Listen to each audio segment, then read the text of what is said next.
And this should be the final time that I have to do a segment on this woman. Finally, it's over. The nightmare is over. Tammy Sytch was in court on Monday to find out what her sentence would be in relation to the DUI and manslaughter charges against her in the death of Julian Lassiter. He's the 75-year-old grandfather of 3 who was stopped at a traffic light in March of last year when Tammy plowed into the back of his car and killed him. Driving a car, mind you, that she was not even legally supposed to be driving at the time, with a blood alcohol content of 0.280, 3.5 times the legal limit in the state of Florida. Now, her trial was supposed to begin in August, but the day before, she changed her plea of not guilty to a plea of no contest as part of an agreement with prosecutors.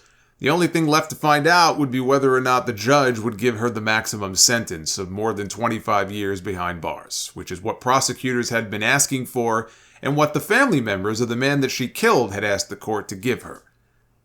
Now, the hearing was streamed live. I watched most of it.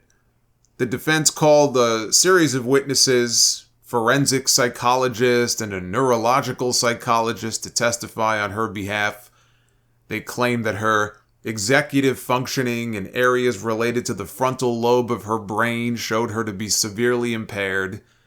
They claimed that she showed evidence of PTSD, borderline personality disorder, depression, and anxiety. They mentioned her self-reported history of concussions, which prosecutors pushed back on. They emphasized that her history of head injuries was, in fact, self-reported, and she may not be the most trustworthy source. Tammy rarely wrestled. I mean, she did wrestle some matches in her career, but rarely did she wrestle or take any kind of major bumps. So to use concussions and head trauma as any kind of excuse for her behavior, it's disingenuous at best. It's desperate, is what it is. Now, they also pointed out that her current imprisonment, prosecutors pointed out that her current imprisonment, because she's been locked up since last year, is the reason for her depression and mental health issues, not her experiences that took place before the crash. The members of the Lassiter family testified, including the victim's daughter and brother. They mentioned that he served on the board of the Halifax Urban Ministries. He worked with the homeless. His kids noted that he was always there for their sports activities and took them to games and concerts and even some WWE events. And after they were done speaking, Tammy addressed the court in her orange jumpsuit and read from a prepared statement. She said, "I have done something horrible, but I am so much more than the worst that I have done. When I sit alone thinking about what I did to the Lassiter family that tragic day from a stupid decision, I feel the regret and remorse deep inside my soul." One must first have a soul in order to feel something deep within it. I know that they don't get to rest knowing that he's gone. I know my words are not enough, but please know that I think about you every day, every second of every day, and I will do whatever I can to make the changes I need to make sure this never happens again. I feel that if I am given the chance to change and redeem myself, if I use my resources, my personal experiences, my history, and a little bit of the fame that I garnered a long time ago, I can be a true asset to the community by helping to educate our youth and adults about the dangers of drinking and driving, the dangers of not having your mental illness not properly treated, and the catastrophic events that can result from it. I would ask that you give me the opportunity to atone for what I have done, and then to be released into society to contribute to it in the most positive way possible. One thing about what Tammy is saying there, she is certainly a cautionary tale that people can learn from. Thankfully, the judge saw through those crocodile tears. Not 5 minutes later, this woman is sitting with her lawyer, and she's laughing about something after her lawyer gave her some water because she was handcuffed and she couldn't pick up the bottle of water herself. But her and her lawyer brought up Chris Candido, who Tammy spent many years with. I believe they were engaged, actually, at the time they passed away. Without saying the word, it sounded like they were blaming Candido effectively for taking her away from her path to medical school, because that's what she was going to school for. She was going to become a doctor. That was her dream.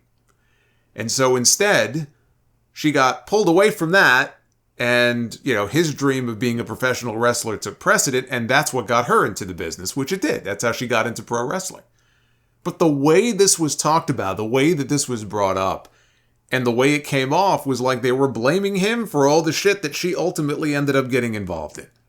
And Tammy herself claimed that her downfall started after Chris died in 2005. This woman was a fucking mess long before Chris Candido passed away. And Candido had his own issues, but he had gotten himself cleaned up and he was enjoying a nice little resurgence for himself in TNA when he died. He suffered a badly broken leg in a match. He had to undergo surgery. Then he got pneumonia, and the pneumonia is what killed him. It wasn't a blood clot like what was reported for so many years. His brother says it was actually the pneumonia. And what a sad ending that was for him.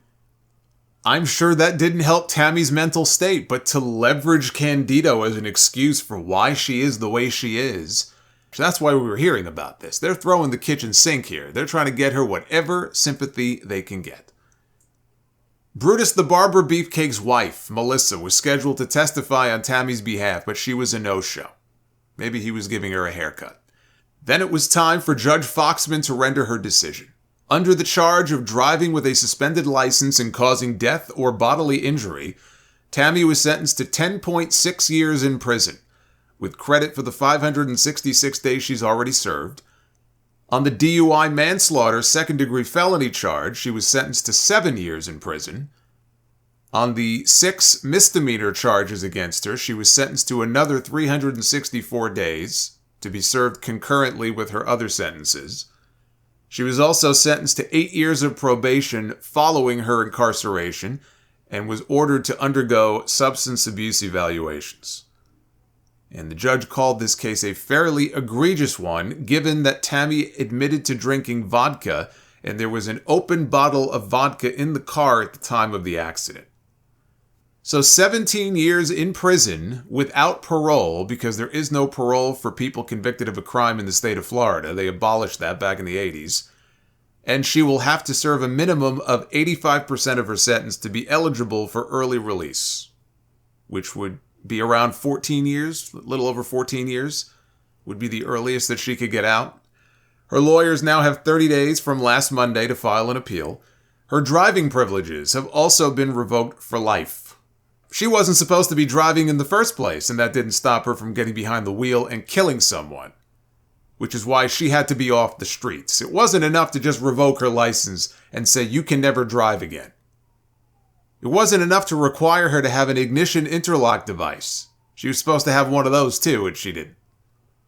This woman wanted to go to medical school and become a doctor and help save lives. And she took a life instead. And she ruined a bunch of other ones because the man's family now will never be the same again. They will never be whole again.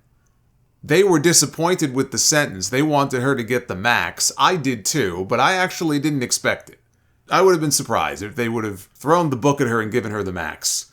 17 years is still a very long time. It may not be long enough, but it's still a very long time. If she serves her full sentence, she would be 67 years old when she gets out. And the thought of her getting out at all is a scary one. It's very hard to have sympathy or empathy for someone who so callously disregarded every warning, every law put into place to stop her from doing what she did. And only after she was facing down 25 years in prison did she even begin to show any remorse for what she had done. This was not a first-time offender. Accidents happen. People make mistakes. There are people who got behind the wheel of their car drunk and made the worst decision of their life, but it was an accident. It was the one and only time, and they have to live with that. They have to live with that regret for the rest of their life, and it's sad. But this was no accident. She may not have intended to kill someone that day when she got behind the wheel of that car, but this was no accident. This was predictable. This was predictable, and this was preventable, and it happened anyway. Do not feel sorry for Tammy Sytch. Save that energy for the family of the man that she killed. Our system only enables this type of behavior because of how lenient a lot of these people are dealt with. I mean, I lost count of how many times she was arrested for DUI or for driving with a suspended license. I mean, you hear this a lot, even in the news. So-and-so, killed a little kid in a car accident. Of course, the kid died, and the idiot driver got out without a scratch on him, and then they find out that his license was suspended 16 times. And you ask yourself, how the fuck is that possible? How does that happen? But unfortunately, it happens more frequently than most people even know. That's just a product of the system and how hard it is, I guess, the way things are set up now, to actually charge people and throw them in jail for some of these infractions that you would think, especially a repeat offender. But this is the way it is. And they're powerless to do anything about it if the laws don't change. And so someone like her is able to go back out and do the same thing over and over again. Again, I lost track of how many times she was arrested. That's what I mean when I say that this was preventable. She was like a walking neon billboard sign that said, I am going to kill somebody. And she did. She never should have had the chance to get into a car that day. She should have been locked up long ago. But at least this one menace has been taken off the road. The Tammy Sytch saga is over. And I hope I never have to hear about this woman ever again.